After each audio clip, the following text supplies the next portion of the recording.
Hello दोस्तों, कैसे हैं आप सब। उम्मीद करते हैं आप तमाम लोग खैरियत से होंगे। मैं हूं आपका दोस्त इमरान खान और आप देख रहे हैं आपका अपना यूट्यूब चैनल अहमद इन्फो।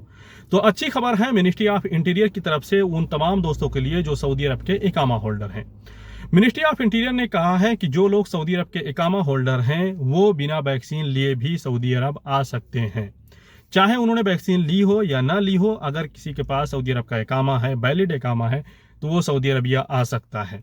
ना तो उसको आने से पहले आरटीपीसीआर टेस्ट करवाने की जरूरत होगी, ना तो यहाँ पर आने के बाद में उसको होम क्वारंटीन या इंस्टीट्यूशनल क्वारंटीन में ही रखा जाएगा। यानी कि उसको तमाम नियमों से छूट मिलेगी। ध्यान रखें, यह नियम जो है सिर्फ और सिर्फ इकामा होल्डर्स को है। अब यहाँ पर आप तमाम दोस्त सोचते होंगे कि अब इस नियम से क्या फायदा, जबकि ज्यादातर लोगों ने सऊदी अरब के अंदर वैक्सीन ली होगी, स्पेशली वो लोग जो यहाँ से छुट्टी पर गए होंगे। तो ध्यान रखें, ये नियम जो है आप तमाम लोगों के बहुत काम में आने वाला है, क्योंकि आप लोग जानते हैं कि जिन लोगों ने सऊदी अरब के अंदर या सऊदी अरब के बाहर कहीं भी 2 डोज ली है, तो अगर आपने तीसरी डोज 8 महीने के अंदर नहीं ली है तो आपका इम्यून स्टेटस जो है तवक्कुल से हटा दिया जाता है। तो ऐसे बहुत से दोस्त हैं जिन्होंने सऊदी अरब के अंदर 2 डोज ली, उसके बाद वो छुट्टी पर चले गए और छुट्टी पर ही उनका 8 महीना गुजर गया। अब वो वापस आना चाहते हैं, तो अब उनके लिए जरूरी होगा कि वो तीसरी डोज लें। अब तीसरी डोज लेने के बाद में ये झंझट होता है कि वो उसको मिनिस्ट्री ऑफ हेल्थ की ई सर्विस वाली वेबसाइट पर रजिस्टर करवाएं। तो ये डिफिकल्ट काम है और हो या ना हो इसके बारे में बहुत ज़्यादा कंफर्मेशन भी नहीं है। 2 डोज के बारे में पूरी तरह से लोग कंफर्म है, लेकिन तीसरी डोज किसी किसी की होती है, किसी किसी की नहीं। तो अब इससे यही फायदा होगा कि अगर आपने 2 डोज यहाँ सऊदी अरब में ली है या 1 डोज ली है, आप छुट्टी पर चले गए, 8 महीने से ज़्यादा गुजर गया, आपने तीसरी डोज नहीं ली, तब भी अगर आप अपने पुराने वाले वीजे पर ही आ रहे हैं तो आप आ सकते हैं। आपका तवक्कुल ना भले ही इम्यून हो या ना हो। तो इस नियम से एक बहुत बड़ा मसला जो है हल हो गया है। दूसरी खबर है मिनिस्ट्री ऑफ हज एंड उमरा की तरफ से। मिनिस्ट्री ऑफ हज एंड उमरा ने कहा है कि अब रोज़ा रसूल सल्लल्लाहु अलैहि वसल्लम की जियारत कर ले। इसके अलावा मस्जिद हराम में नमाज पढ़ने के लिए आपको परमिट की जरूरत नहीं है। रियाजुल जन्ना यानी कि जन्नतुल बकी और उमरा करने के लिए अभी भी परमिट की जरूरत होगी। बिना परमिट के आप इन 2 जगहों पर नहीं जा सकते, यानी कि उमरा नहीं कर सकते और रियाजुल जन्ना में नहीं जा सकते।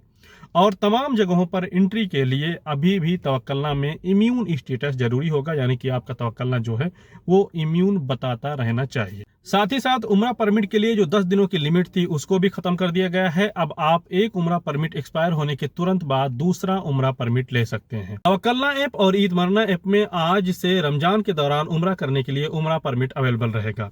मैंने चेक किया है, 29 रमजान तक परमिट अवेलेबल है। आप लोग चाहें भी तो ट्राई कर सकते हैं। मिनिस्ट्री ऑफ हज एंड उमरा ने भी आज इसका ऑफिशियल ऐलान कर दिया है और यहाँ पर कहा गया है कि पर डे 8 से 12 के दरमियान रमजान के लिए उमरा करने का परमिट अवेलेबल रहेगा।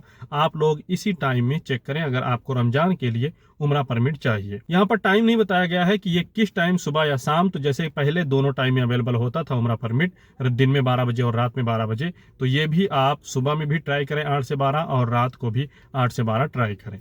और आज आखिरी बार सऊदी अरब का डेली कोरोना केसेस आपके सामने बता रहा हूं, क्योंकि आज के बाद ministry of health daily corona cases publish नहीं करेगा, यानी बताया नहीं जाएगा कि आज कितना केस आया कितना नहीं। तो ये आखिरी बार है, इसलिए बताना जरूरी समझता हूं।